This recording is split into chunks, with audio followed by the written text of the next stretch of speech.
Hello श्रोताओं, नमस्कार। स्वागत है आपका मेरे चैनल अनुगूंज पर। आज सुनेंगे कहानी सम्राट मुंशी प्रेमचंद की लिखी कहानी पूस की रात। तो आइए सुनते हैं कहानी पूस की रात। हल्कू ने आकर स्त्री से कहा, सहना आया है, लाओ जो रुपए रखे हैं उसे दे दूं, किसी तरह गला तो छूटे। मुन्नी झाड़ू लगा रही थी, पीछे फिरकर बोली, 3 ही तो रुपए हैं, दे दोगे तो कंबल कहाँ से आवेगा। माघ पूस की रात हार में कैसे कटेगी। उससे कह दो फसल पर रुपए दे देंगे, अभी नहीं है।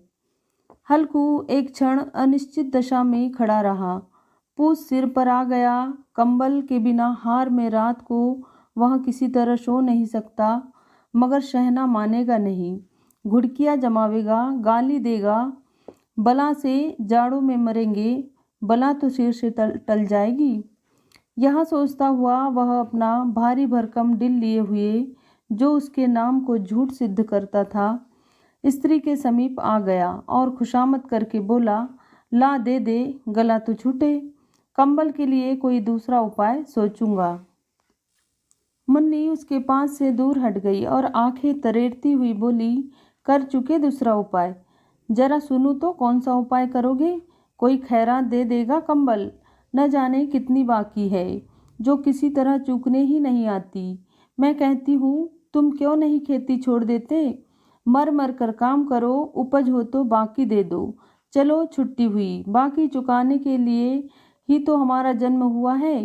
पेट के लिए मजूरी करो, ऐसी खेती बाज आए, मैं रुपए न दूंगी न दूंगी। हल्कू उदास होकर बोला, तो क्या गाली खाऊं। मुन्नी ने तड़प कर कहा, गाली क्यों देगा, क्या उसका राज है।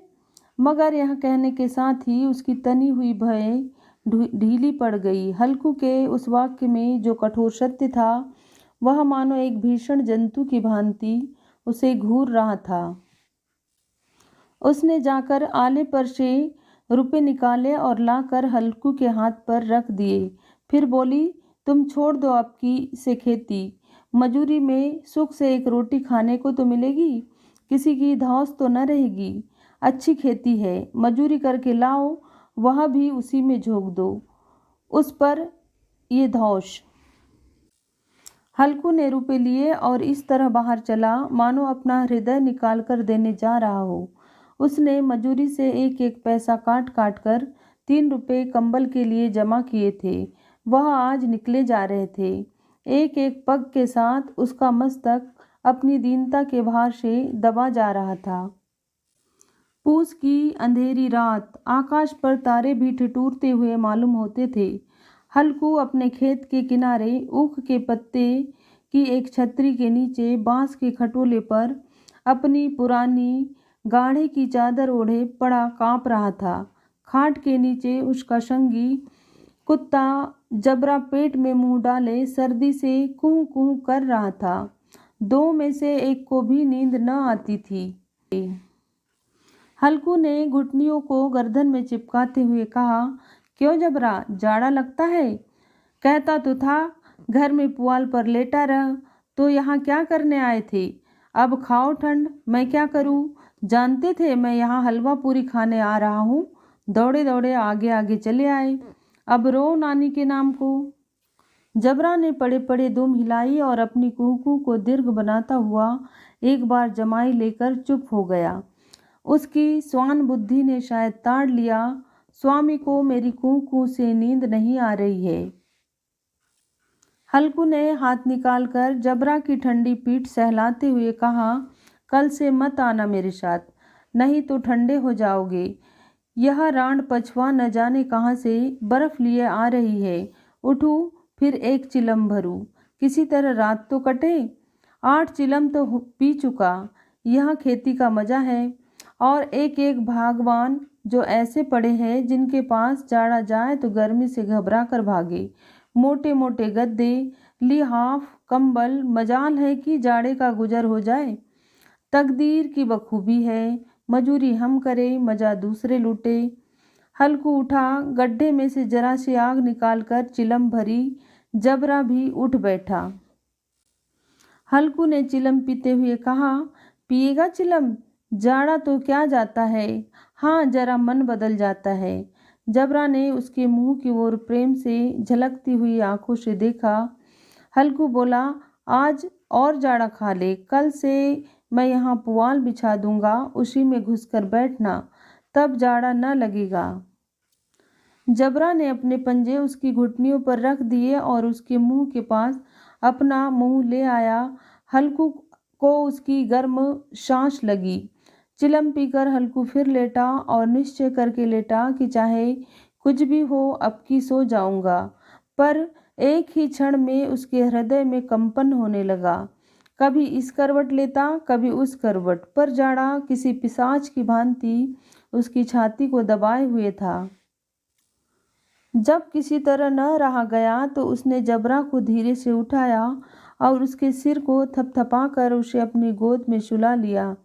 कुत्ते की देह से जाने कैसी दुर्गंध आ रही थी, पर वह उसे अपनी गोदी में चिपकाए हुए ऐसे सुख का अनुभव कर रहा था जो इधर महीनों से उसे न मिला था। जबरा शायद समझ रहा था कि स्वर्ग यही है और हल्कू की पवित्र आत्मा में तो उस कुत्ते के प्रति घृणा की गंध तक न थी। अपने किसी अभिन्न मित्र या भाई को भी वह इसी तत्परता से गले लगाता। वह अपनी दीनता से आहत न था जिसने आज उसे इस दशा में पहुंचा दिया। नहीं, इस अनोखी मैत्री ने जैसे उसकी आत्मा के सब द्वार खोल दिए थे और उसका एक एक अणु प्रकाश से चमक रहा था। सहसा जबरा ने किसी जानवर की आहट पाई। इस विशेष आत्मीयता ने उसमें एक नई स्फूर्ति पैदा कर दी थी जो हवा के ठंडे झोंकों को तुच्छ समझती थी। वह झपट कर उठा और छपरी के बाहर आकर भूखने लगा। हल्कू ने उसे कई बार चुमकार कर बुलाया पर वह उसके पास न आया। हार में चारों तरफ दौड़ दौड़ कर भूखता रहा। एक क्षण के लिए आ भी जाता तो तुरंत फिर वहीं दौड़ता। कर्तव्य उसके हृदय में अरमान की भांति उछल रहा था। 1 घंटा और गुजर गया। रात ने शीत को हवा से धतकाना शुरू किया। हल्कू उठ बैठा और दोनों घुटनों को छाती से मिलाकर सिर को उसमें छिपा लिया। फिर भी ठंड कम न हुई। ऐसा जान पड़ता था सारा रक्त जम गया है, धमनियों में रक्त की जगह हिम बह रही है। उसने झुककर आकाश की ओर देखा। अभी कितनी रात बाकी है। सप्तऋषि अभी आकाश में आधे भी न चढ़े, ऊपर आ जाएंगे तब कहीं सवेरा होगा। अभी पहर भर से ऊपर रात है। हल्कू के खेत से कोई एक गोली के टप्पे पर आमों का एक बाग था। पतझड़ शुरू हो गई थी। बाग में पत्तियों का ढेर लगा हुआ था। हल्कू ने सोचा, चलकर पत्तियां बटोरूं और उन्हें जलाकर खूब तापूं। रात को कोई मुझे पत्तियां बटोरते देखे तो समझे कोई भूत है। कौन जाने कोई जानवर ही छिपा बैठा हो, मगर अब तो बैठे नहीं रहा जाता। उसने पास के अरहर के खेत में जाकर कई पौधे उखाड़ लिए और उनका एक झाड़ू बनाकर हाथ में सुलगाता हुआ उपला लिए बगीचे की तरफ चला। जबरा ने उसे आते देखा तो पास आया और दुम हिलाने लगा। हल्कू ने कहा, अब तो नहीं रहा जाता जबरू, चलो बगीचे से पत्तियां बटोर कर तापे। टाठे हो जाएंगे तो फिर आकर सोएंगे, अभी तो बहुत रात है। जबरा ने कू करके सहमति प्रकट की और आगे आगे बगीचे की ओर चला। बगीचे में खूब अंधेरा छाया हुआ था और अंधकार में निर्दय पवन पत्तियों को कुचलता हुआ चला जाता था। वृक्षों से ओस की बूंदें टप टप नीचे टपक रही थी। एकाएक एक झोंका मेहंदी के फूलों की खुशबू लिए हुए आया। हल्कू ने कहा, कैसी अच्छी महक आई जबरू, तुम्हारी नाक में भी कुछ सुगंध आ रही है। जबरा को कहीं जमीन पर एक हड्डी पड़ी मिल गई थी, उसे चिचोड़ रहा था। हल्कू ने आग जमीन पर रख दी और पत्तियां बटोरने लगा। जरा देर में पत्तियों का एक ढेर लग गया। हाथ ठिठुरे जाते थे, नंगे पांव गले जाते थे और वह पत्तियों का पहाड़ खड़ा कर रहा था। उसी अलाव में वह ठंड को जलाकर भस्म कर देगा। थोड़ी देर में अलाव जल उठा। उसकी लौ ऊपर वाले वृक्ष की पत्तियों को छू छू कर भागने लगी। उस अस्थिर प्रकाश में बगीचे के विशाल वृक्ष ऐसे मालूम होते थे मानो इस अथाह अंधकार को अपने सिरों पर संभाले हुए हो। अंधकार के उस अनंत सागर में यह प्रकाश एक नौका के समान हिलता मचलता हुआ जान पड़ता था।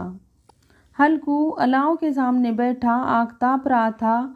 आज क्षण में उसने दोहर उतारकर बगल में दबा ली और दोनों पांव फैला दिए, मानो ठंड को ललकार रहा हो। तेरे जी में जो आए सो कर। ठंड की असीम शक्ति पर विजय पाकर वह विजय गर्व को हृदय में छिपा न सकता था। उसने जबरा से कहा, क्यों जब्बर, अब ठंड नहीं लग रही है? जब्बर ने कूं कूं करके मानो कहा, अब क्या ठंड लगती ही रहेगी? पहले से यह उपाय न सूझा? नहीं, इतनी ठंडी क्यों खाते? जब्बर ने पूंछ हिलाई। अच्छा, आओ इस अलाव को कूदकर पार करें, देखे कौन निकल जाता है। अगर जल गए बच्चा तो मैं दवा न कराऊंगा। जब्बर ने उस अग्नि राशि की ओर कातर नेत्रों से देखा। मुन्नी से कल न कह देना, नहीं लड़ाई करेगी। यह कहता हुआ वह उछला और उस अलाव के ऊपर से साफ निकल गया। पैरों में जरा लपट लगी, पर वह कोई बात न थी। जबरा आग के गिर्द घूमकर उसके पास आकर खड़ा हुआ। हल्कू ने कहा, चलो चलो, इसकी सही नहीं, ऊपर से कूद कर आओ। वहां फिर कूदा और अलाव के इस पार आ गया। पत्तियां जल चुकी थी। बगीचे में फिर अंधेरा छाया था। राख के नीचे कुछ कुछ आग बाकी थी, जो हवा का झोंका आ जाने पर जरा जाग उठती थी, पर एक क्षण में फिर आंखें बंद कर लेती थी। हल्कू ने फिर चादर ओढ़ ली और गर्म राख के पास बैठा हुआ एक गीत गुनगुनाने लगा। उसके बदन में गर्मी आ गई थी, पर जो जो शीत बढ़ती जाती थी उसे आलस्य दबाए लेता था। जबरा जोर से भूख कर खेत की ओर भागा। हल्कू को ऐसा मालूम हुआ कि जानवरों का एक झुंड उसके खेत में आया है। शायद नीलगायों का झुंड था। उनके कूदने दौड़ने की आवाज़ें साफ कान में आ रही थी। फिर ऐसा मालूम हुआ कि वह खेत में चर रही थी। उसके चबाने की आवाज़ चर चर सुनाई देने लगी।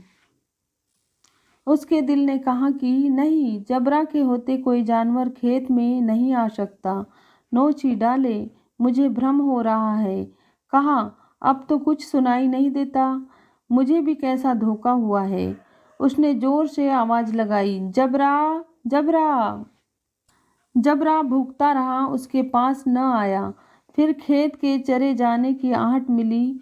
अब वह अपने को धोखा न दे सका। उसे अपनी जगह से हिलना जहर लग रहा था। कैसा दंदाया हुआ बैठा था।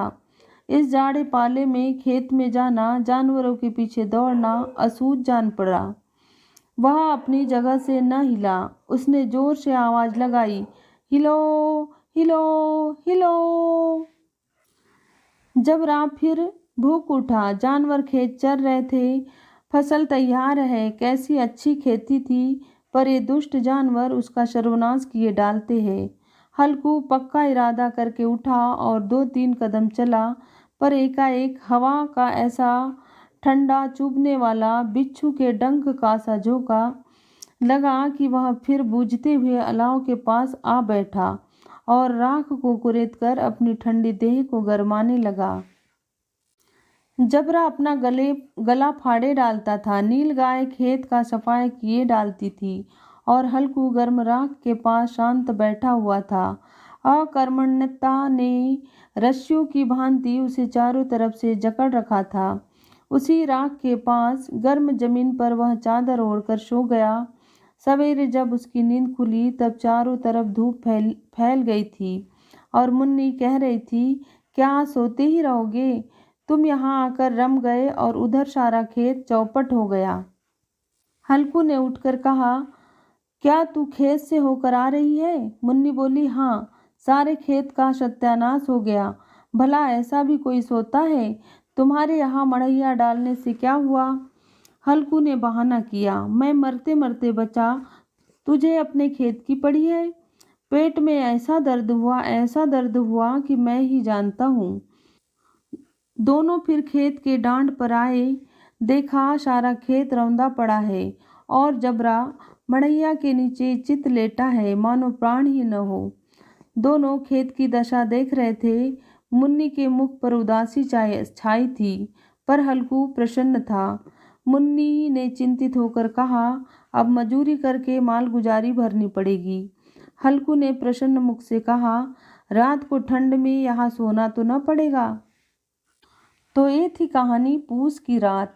पसंद आई हो तो मेरे वीडियो को लाइक तथा चैनल को सब्सक्राइब जरूर करें। धन्यवाद।